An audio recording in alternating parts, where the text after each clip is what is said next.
குப்பை அள்ளுறவங்க, முடி வெட்டுறவங்க, செருப்பு தைக்கிறவங்க, இவங்களாம் ஒரு பக்கம். டாக்டர், இன்ஜினியர், ப்ரொஃபஸர், இவங்க எல்லாரும் இன்னொரு பக்கம். இவங்க 2 பேரையும் கம்பேர் பண்ணணும்னு சொன்னால் நீங்கள் எப்படி கம்பேர் பண்ணுவீங்க? இந்த 2 குரூப்பையும் வித்தியாசப்படுத்துறது என்ன? அவங்களோட படிப்பா, இல்லை அவங்க செய்கிற வேலையா, இல்லைன்னா அவங்களோட சம்பளமா? இந்த சமூகத்தில் மக்கள் எல்லாரும் வித்தியாசமாக பார்க்குறோம். ஆனால் ஆண்டவர் நம்ம எல்லாரும் எப்படி பார்க்குறாரு? அதை நீங்கள் பாடத்தில் பார்க்கலாம். இயேசு கிறிஸ்து நாமத்தினாலே உங்கள் அனைவருக்கும் என் வாழ்த்துக்களை தெரிவித்துக் கொள்கிறேன். இந்த ஓலல் பள்ளி பாடத்தை படிக்க வந்திருக்கவங்க எல்லாரும் நான் அன்போடு வரவேற்றுக் கொள்கிறேன். இந்த வாரம் நம்ம 2வது பாடத்தை படிக்க போகிறோம். பாடத்துக்குள்ளே போகிறதுக்கு முன்னாடி ஜெபம் செய்வோம்.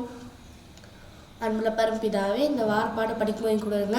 இந்த பாடம் எங்கள் வாழ்க்கைக்கு உதவி செய்யுங்க. பார்க்குற கேட்குறதுல ஆசிரியங்க. ஏசுக்கும் அன்பின் பரம தகப்பனே, ஆமீன். துவார பாடத்துக்கான தலைப்பு திராட்சை தோட்டத்தில் சம்பள நாள்.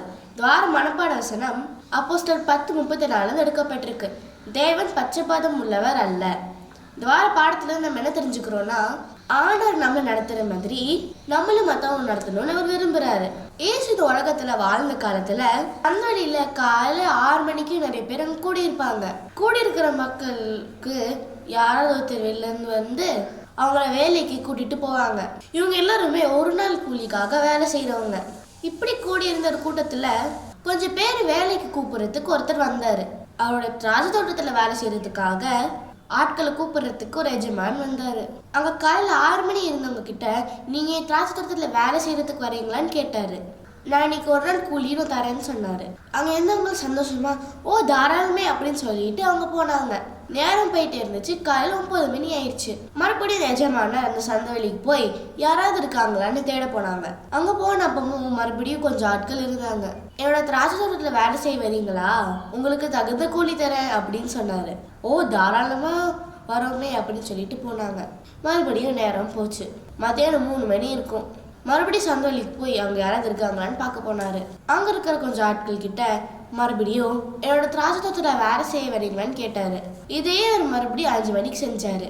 அதாவது வேலை முடியறதுக்கு 1 மணிக்கு முன்னாடி. இப்போ சாயந்தரம் 6 மணி ஆயிடுச்சு. எல்லாரும் வேலை முடிச்சுட்டு சம்பளம் வாங்குறதுக்கும் நேரம் வந்துருச்சு. இப்போ எஜமான் கூலி கொடுக்குறவங்களை கூப்பிட்டாங்க. இன்னைக்கு யாரெல்லாம் வேலைக்கு வந்தாங்களோ அவங்களுக்கு கூலியை கொடுங்க அப்படின்னு சொன்னாரு. முக்கியமா கடைசியில வந்தவங்க இருந்துக்கு ஆரம்பிங்க அப்படின்னு சொன்னாரு. கூலி கொடுக்குறவரும் கடைசி வந்தவங்கள இருந்து ஆரம்பிச்சாரு. அதாவது முதல்ல 5 மணிக்கு வந்தவங்க அவங்க வேலை முடிகிறதுக்கு 1 மணிக்கு முன்னாடி தான் வந்தாங்க. அவங்களுக்கு ஒரு நாளுடைய முழு கூலியும் கொடுத்தாரு. அடுத்தபடியா 3 மணி வந்தவங்களுக்கு கூலி கொடுக்கறாரு. அவங்களுக்கு ஒரு நாளுக்கான கூலியை கொடுக்கறாரு. இதை பார்த்ததும் காலையில 6 மணிக்கும் 9 மணிக்கு வந்த வேலைக்காரங்களுக்கு ரொம்ப சந்தோஷமாயிருச்சு. ஏன்னா மதியம் வந்தவங்களுக்கும் சாயந்தரம் வந்தவங்களுக்குமே ஒரு நாள் முழு கூலி கிடைச்சிது. நம்ம காலையில வந்தனால நமக்கு இன்னும் அதிகமா வரும்னு அவங்க அப்படி எதிர்பார்த்தாங்க. இப்ப அவங்களுக்கு அவங்களோட கூலி கிடைக்கிற நேரம் வந்துருச்சு. 9 மணிக்கு வந்தவங்களுக்கு ஒரு நாள் கூலி சம்பளம் கொடுத்தாங்க. 6 மணிக்கு வந்தவங்களுக்கு ஒரு கூலி தான் கொடுத்தாங்க. சந்தோஷமா சிரிச்சுட்டு இருந்த அவங்க முகம் எல்லாம் ரொம்ப கோபமாயிருச்சு.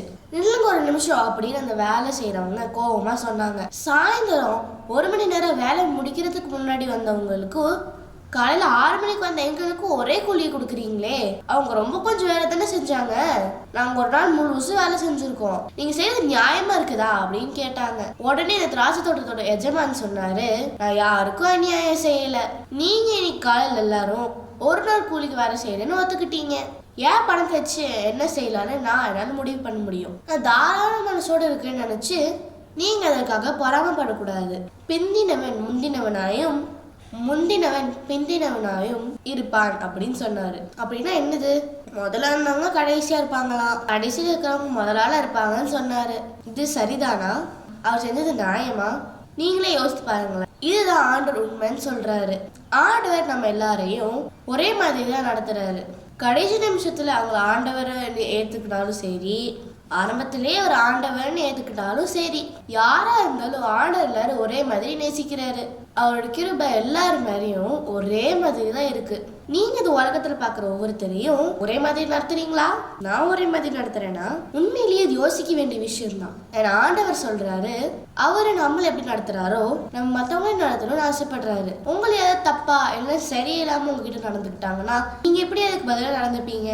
அவங்க கிட்ட எரிச்சாலும் கோபம் அடைவீங்களா, இல்ல ஆண்டவர் உங்க மேல அன்பா நடக்கிற மாதிரி நீங்களும் அன்பா நடப்பீங்களா? இந்த உலகத்துல அவங்க சூழ்நிலைக்கு ஏற்ற மாதிரி அவங்கவுங்க வாழ்க்கையை நடத்துறாங்க. அது ஸ்வீப்பரா இருக்கலாம், குப்பை எடுக்கிறவங்களா இருக்கலாம், முடி வெட்டுறவங்களா இருக்கலாம், செருப்பு தைக்கிறவங்களா இருக்கலாம். இன்னொரு பக்கம் டாக்டர், என்ஜினியர் இல்லை ப்ரொஃபஸராக இருக்கலாம். இந்த சமுதாயம் எல்லாரும் வேறு வேறு மாதிரி பார்க்குது.